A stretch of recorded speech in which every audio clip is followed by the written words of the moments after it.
hari ini juga saya kedatangan seorang tamu masih muda. Iya, dalam keadaan dingin-dingin. Wah, siap.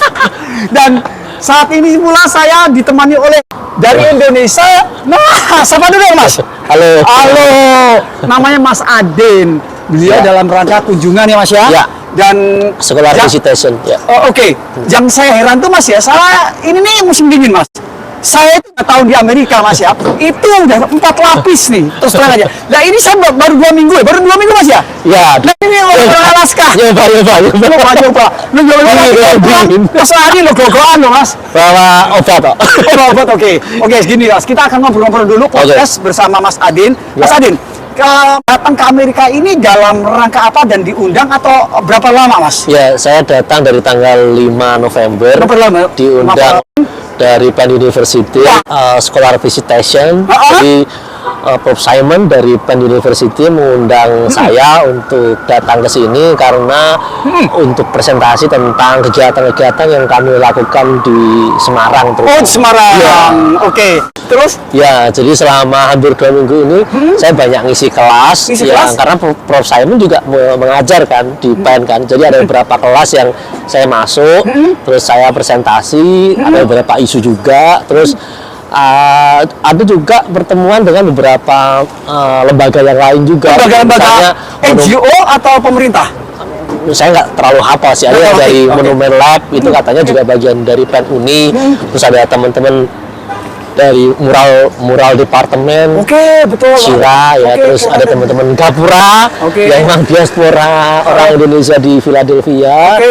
Terus ada juga kunjungan ke DC sama ke New York kebetulan ketemu sama street artist di sana yang memang juga cukup aktif untuk terlibat di dalam aktivisme. Oke, nah sekarang ngomong-ngomong ya, kegiatan Mas itu kalau di Indonesia itu sebenarnya bergerak di bidang apa Mas? Ya kalau kami kan memang artis kolektif, kebetulan kami punya event tahunan, bienal, jadi 2 tahun sekali kami bikin program yang pindah-pindah dari satu kampung ke kampung yang lain. Nah itu terakhir kami bikin proyek ini di Tambak Rejo, itu di daerah coastal area, daerah pesisir di Semarang. Terus kami mengundang hampir 50-an seniman untuk bikin proyek di sana dan isunya tentang land subsidence, kenaikan muka air laut, terus rob, tidal waves, or something like that. Kegiatannya mostly presentasi sih. Presentasi ya? Tapi yang di Indonesia ada action nggak, Pak? Action itu berupa apa gitu loh? Itu ada kalau kegiatan utamanya ada 2 ya. Satu pameran. Yang kedua diskusi panelis. Oke, pameran itu pameran apa Mas? Kalau pameran seni visual gitu ya. Jadi seniman diundang untuk bikin karya dengan warga setempat, dengan penduduk di sana dan menggunakan rumah-rumah mereka sebagai tempat display. Wah, gitu. keren banget. Kalau visualnya? Visualnya macam-macam, ada yang pertunjukan, ada yang performance art, ada pameran, ada foto, video, kemudian pemutaran film, macam-macam sih, lebih bisa festival. Oke, bakal festival ya. Namanya apa biar sahabat-sahabat yang pengen nonton atau pengen tahu itu website itu apa namanya? Karena kalau websitenya grobagisteria.org.id, Grobagisteria. Oh, Grobagisteria. Ya, kalau Instagramnya juga Grobagisteria. Terus di YouTube-nya Kolektif Histeria. Nanti bisa dicek itu beberapa proyeknya. Kalau yang saya presentasikan kemarin ada beberapa isu sih, ada yang tentang resiliency atau ketahanan kampung, terus ada yang tentang ekosistem air gitu misalnya, yang terus ada juga yang tentang kepadatan dan ruang publik gitu. Jadi itu yang beberapa isu yang memang kami ceritakan. Itu ada di Bustaman, itu di Lampung Kota, di Gunung Pati ada Nongko Sawit, itu yang daerah atas Semarang, terus ada di Kemijen dan Tambak Rejo, itu yang daerah pesisir, terus kemudian ada Jatiwayang, itu yang di daerah bukit gitu. Jadi Semarang kan berbukit-bukit gitu. Jadi proyek-proyek kami itu banyak melibatkan kampung-kampung yang punya isu-isu yang berbeda-beda. Oh, berbeda-beda. Cuma saya sempat kemarin lihat yang Mas kirim tuh yang diolah PDF itu ada juga gambar-gambar seni mural. Itu apa kaitannya, Pak? Menarik banget. Ya, mural kan bagian dari salah satu metode kami untuk mendistribusi informasi atau pengetahuan gitu ya. Jadi seniman atau kolaborator diundang untuk merespon dengan background mereka sendiri gitu loh. Kalau misalnya mereka backgroundnya videografer. Nah, mereka mungkin akan bikin karya berupa video, tetapi bahannya adalah hasil riset kami maupun dari interaksi dengan warga gitu Mas. Keren banget. Jadi itu jadi udah kedinginan begini. Ini coba lagi dingin.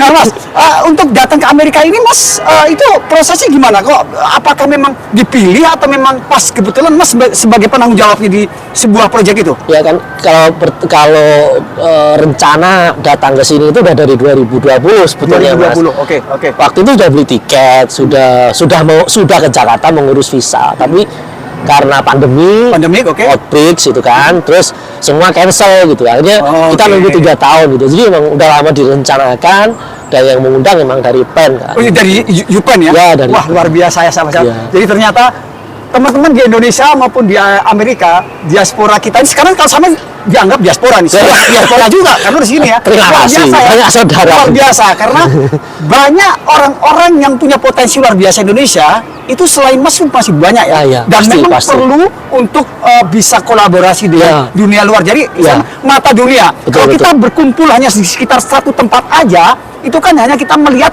itu aja. Betul. Tapi kalau kita melihat keluar, berarti mata kita terbuka, betul ya? Jadi kemarin kan memang karena kita banyak muter, kami banyak berkeliling dan banyak ketemu dengan banyak orang. Kemudian nanti setelah pulang kan unloading informasinya itu kan. Jadi kayak menata ulang ini apa, terus melihat kemungkinan kolaborasinya untuk proyek-proyek berikutnya. Oke, harapannya kan lanjutan harapannya kan memang ini semacam kunjungan awal gitu untuk berkenalan dengan jaringan yang memang potensial gitu. Oke, makasih banyak. Mas, ini sebagai penutup terakhir ini kelihatannya duduk gemeter Mas. Ini ngomong baru 5 menit udah kedinginan. Udah kedinginan ini. Tapi kalau nggak begitu nggak kelihatan kaosnya. Karena ini kan kaos ini kan bagian dari seni kan untuk kota. Ya. Ini gitu. Seni untuk kota ya Mas. 15 tahun. Oke. Gerobak Histeria. Oke, menarik. Jadi Mas sebagai penutup Mas ya, ini untuk memberikan motivasi atau edukasi dan termasuk semangatnya itu untuk teman-teman itu kira-kira kesan dan kesannya di sini bagaimana, terus juga pesannya bagaimana untuk teman-teman masih muda tapi luar biasa. Sudah punya anak belum? Belum. Masih muda pantas. Kalau kesannya ya pasti terkesan ya, karena aku banyak ketemu dengan jaringan-jaringan yang memang concern di isu yang berdekatan atau sama bahkan gitu kan. Terus aku juga melihat bagaimana meskipun tidak sepenuhnya ya sistem pendidikan di sini di PEN Uni gitu kan. Dan menarik ada temuan-temuan yang menurutku ini ya ternyata memang berbeda dan ada beberapa hal yang kemudian kayaknya ini kalau dibikin perbandingan itu pasti akan lain gitu kan, akan hasilnya berbeda. Itu menurutku menarik banget. Karena selama ini kan? Ya selama ini kan aku nggak tahu kurikulumnya kayak apa kan. Meskipun itu juga bisa dilihat di website ya, tapi ketika mengalaminya langsung, ketemu orang-orangnya langsung itu begitu ya. Terus setelah ke Amerika juga ya ada banyak temuan-temuan yang menurutku menarik untuk dibagikan di Indonesia gitu ya, terutama juga kondisi politik, terus isu-isu global barangkali gitu kan. Tidak kalah penting juga isu-isu climate gitu kan, yang memang di sini punya concern lebih gitu.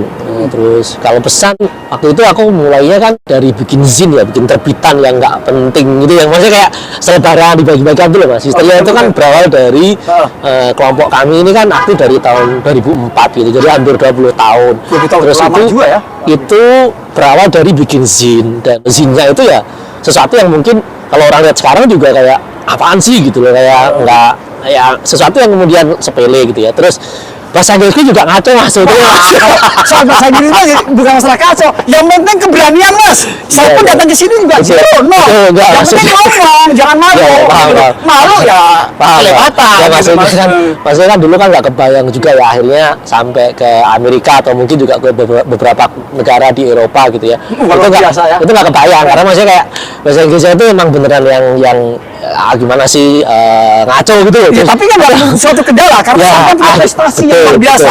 Bukan kendala ya. Tapi itu kan dulu kan dianggap momok kan Mas. Kadang-kadang kita kan kalau di momoknya itu. Kalau di Indonesia kan kadang-kadang pas gitu norak. Iya betul. Kalau sekarang misalnya kalau ada yang bahasa Inggris kayaknya udah paling hebat gitu ya. Tapi kan nggak harus gitu. Itu penting. Tapi maksudku aku kan diundang bukan karena pinter berbahasa Inggris gitu loh. Betul sekali, bukan itu. Bukan skillnya itu di belakang itu kan proyek-proyeknya banyak, Mas. Ya, maksudnya kan ya siapapun bisa melakukan gitu ya, asal dia mungkin konsisten barangkali. Karena kita kan nggak ngerti ya, Mas. Maksudnya yang membuat Pak Tani sampai ke Philadelphia kan nggak kebayang dulu misalnya kan, sama sekali. Sama ya kan. Gitu. Tapi kan yang kita lakukan terus-menerus, yang kita lakukan secara berkala maupun berteman, membuka diri sebanyak mungkin, itu kayaknya dunia akan membuka juga buat kita. Jadi intinya bisa bergaul itu karena networking juga, Mas ya. Jaringan, dan tetap harus semangat juga, tidak boleh menyerah ya kan? Dan konsisten ya dalam mengerjakan apa-apa walaupun kita gagal terus dilakukan ya Mas ya. Nah, itu kan Mas. Sorry, ini udah mulai kedinginan ya. Oke, ditanya teman-teman sekalian karena Mas Adin sudah mulai kedinginan, kita habisin ngopi aja. Ya, siap. Oke, siap. Matur nuwun banget, tetap stay tune terus dalam liputan-liputan Kabar Amerika TV ataupun Sarceville Official selanjutnya. Langsung dari lokasi. Salam, sekali merdeka tetap merdeka.